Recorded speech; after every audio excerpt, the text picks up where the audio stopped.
All right, so how do we take this, a hodgepodge, semi-organized outline of activities and ideas for our lesson, and turn it into this, a highly detailed and organized lesson plan?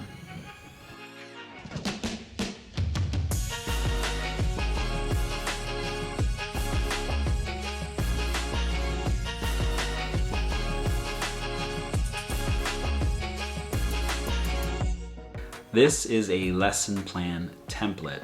It's a set of boxes that you need to fill in, a specific set of information that you need to write down so that you can teach your lesson. If you can do a good job organizing your thoughts in your lesson plan, not only will you be able to teach your lesson plan effectively, but someone else will also be able to take this plan and teach your lesson for you. That's the true test of a good lesson plan, is whether or not someone else can actually take your notes here, follow them, and be able to teach your lesson for you. And so this is the lesson plan template that we are going to be using for this course. There are other templates that you can follow instead of this one. After the course, we will recommend some others for you, but this is the one that we're going to be using for this course. There are a lot of details to this lesson plan template. You shouldn't expect to be comfortable filling out one of these lesson plan templates until you've had some time practicing using this lesson plan.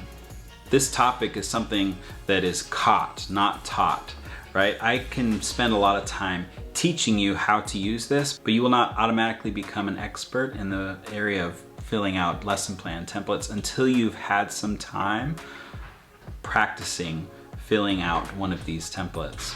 However, I can help you understand the different parts of a lesson plan and what to expect, what we expect from you during this course.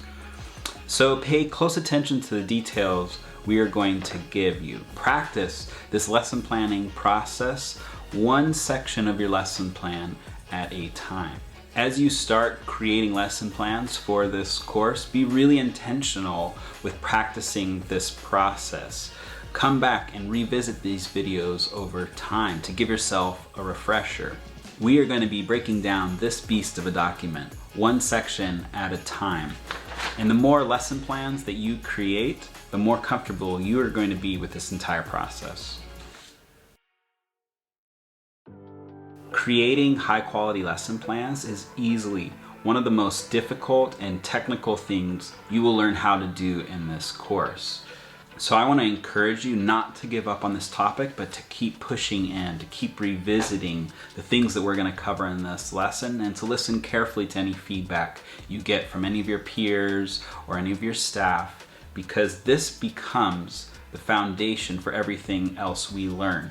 We're going to cover all kinds of fun, amazing, practical topics in this course, such as how to teach speaking and reading and writing, how to correct errors, how to manage your classroom.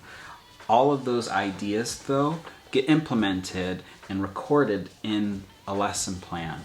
I can see what you know about teaching English by how you write that into your lesson plan and how you organize yourself.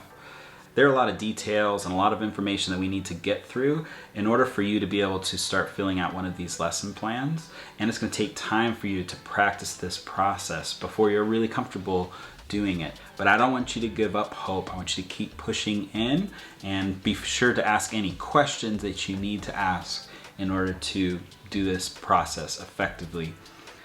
I am super excited to lay down this foundation for the rest of the course and to see what sorts of things you guys build on top of this topic of lesson planning. So without further ado, let's get into this topic of lesson planning using a lesson plan template.